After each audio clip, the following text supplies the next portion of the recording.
Hello and welcome to the 2020 election between Tulsi Gabbard and Donald Trump. Before we start the video, don't forget to subscribe and hit that bell button to get notified when new videos come out. And our goal for the end of the month is going to be 38. I had it at 40, but we dropped one subscriber, and also the end of the month is coming up sooner and sooner. So we're going to start off with the safe Republican states for Donald Trump: Utah, Idaho, Montana, Wyoming, both Dakotas, Nebraska except the 2nd Congressional District, Kansas, Oklahoma, Louisiana, Arkansas, Missouri, Mississippi, Alabama, Tennessee, Kentucky, Indiana, West Virginia, South Carolina, and Alaska.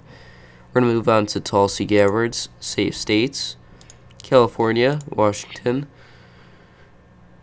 Hawaii, Illinois, Massachusetts, Rhode Island, Maryland, the District of Columbia, New York, Vermont, that 1st Congressional District, and that is all. If you don't know who Tulsi Gabbard is, she's a representative from the state of Hawaii. She is 37 years old and was one of the first people to endorse Bernie Sanders when it seemed unlikely for him to have a chance in the 2016 Democratic primary. She's a very progressive and appeals to Hispanic voters and doesn't appeal too much to African American voters.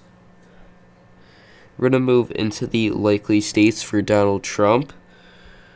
The state of, the state of Texas.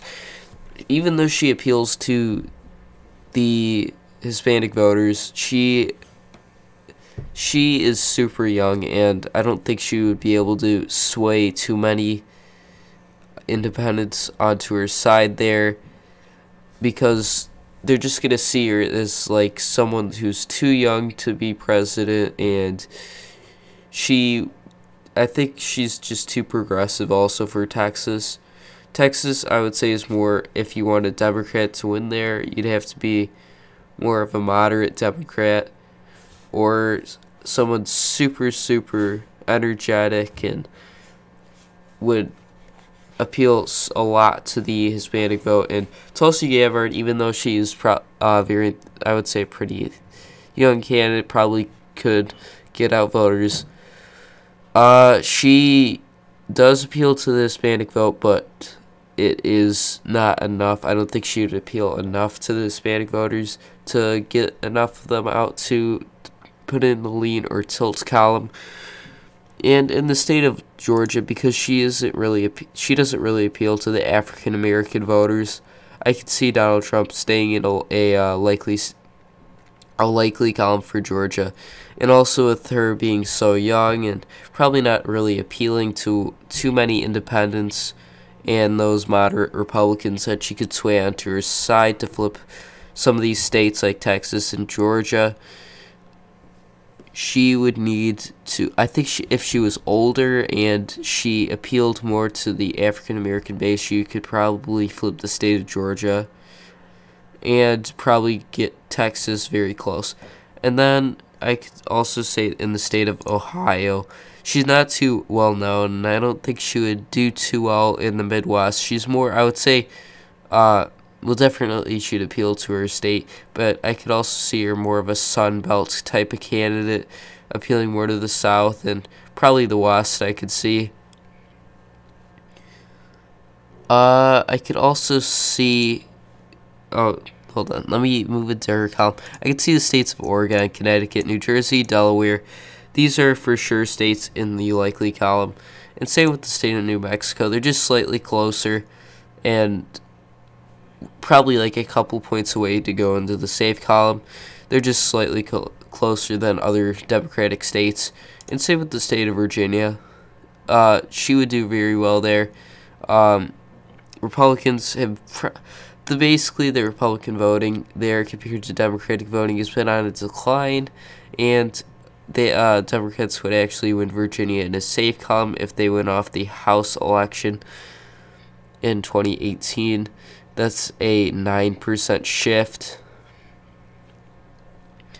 And I could also see in the state of Colorado with her appealing to the Hispanic voters very well. I think she could be able to get out a lot of voters there. And I could also see her winning Maine at large.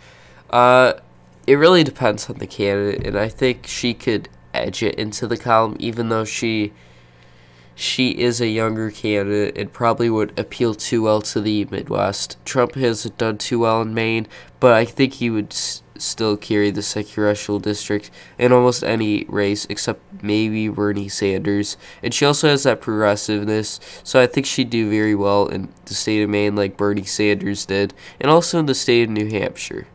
Not Vermont. Vermont's safe. Sorry. And then let's move into the lean column. I could see Donald Trump carrying the state of Florida. I could see this just over the tilt column, probably 1.2% like he did. Trump's decently approved there, and the Republicans did very well there in the midterm elections. Even though they lost 2 House districts, they picked up the Senate rates and held the governor's seat. I just think Florida is basically in the basket already for Donald Trump in almost any scenario. Maybe not against a Bernie Sanders, but I think it still would go to him very, very narrowly. And I could also see the state of North Carolina with her not appealing to the African American voters. I could actually see this possibly go to the likely column because of her being such a young candidate and not being able to get many people to trust her. I mean, not trust her, but feel like she should be president at this age. I think they would just not vote or vote for Donald Trump here in the state of North Carolina. I could also see Donald Trump carrying the state of Iowa in the lean column. Like I was saying, Gabbard isn't too known in the Midwest, and she doesn't even show up on the Iowa caucus in the top few. So that means she has less than a 4% lead there.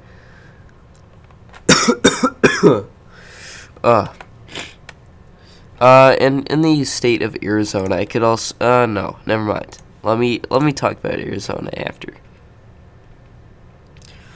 I think I'm missing something. I'm trying to think. Oh yeah, Maine's second congressional district I could see going to this column.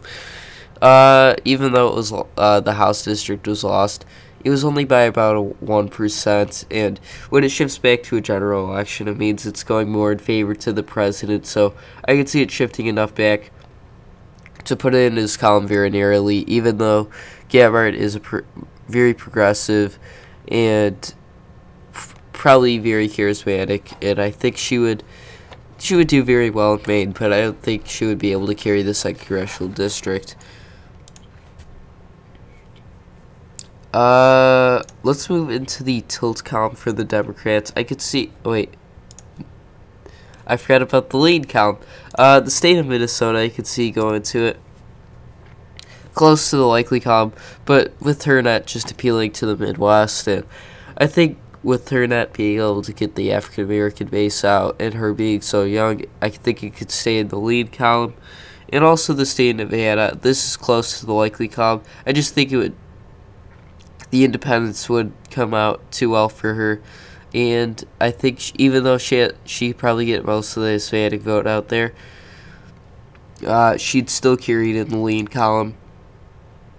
Okay, now let's move into the tilt column.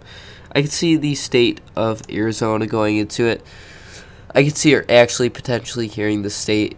One of the few Democrats I think that could. But I think Trump just, even though his approval rating is super low there, -7 right now, I think with shifting from the midterm to the general, I think it'll show that he needs to campaign there more and get out his base more and bring some of those independents back into his column. So I think he would be able to carry that. And also this Nebraska 2nd Congressional District, very progressive. But I think that Trump would nearly carry it. He carried it at a large margin in 2016, and the Republicans won there by 2% in the 2018 midterm election. So I think that Trump would still be able to carry it very, very, very narrowly. Let's move into the Democratic column. I could see her carry the state of Michigan very narrowly, flipping it to the Democratic column. I think she has the potential to get in the lead. I think she's just too young of a candidate to do it. Even though she'd probably be able to get out voters still. Like, she's flipping Michigan, but she's just too young of a candidate. And Michigan is pretty decently progressive. Did it go to Bernie Sanders? I think it did. But Gabbard is basically a young Bernie Sanders.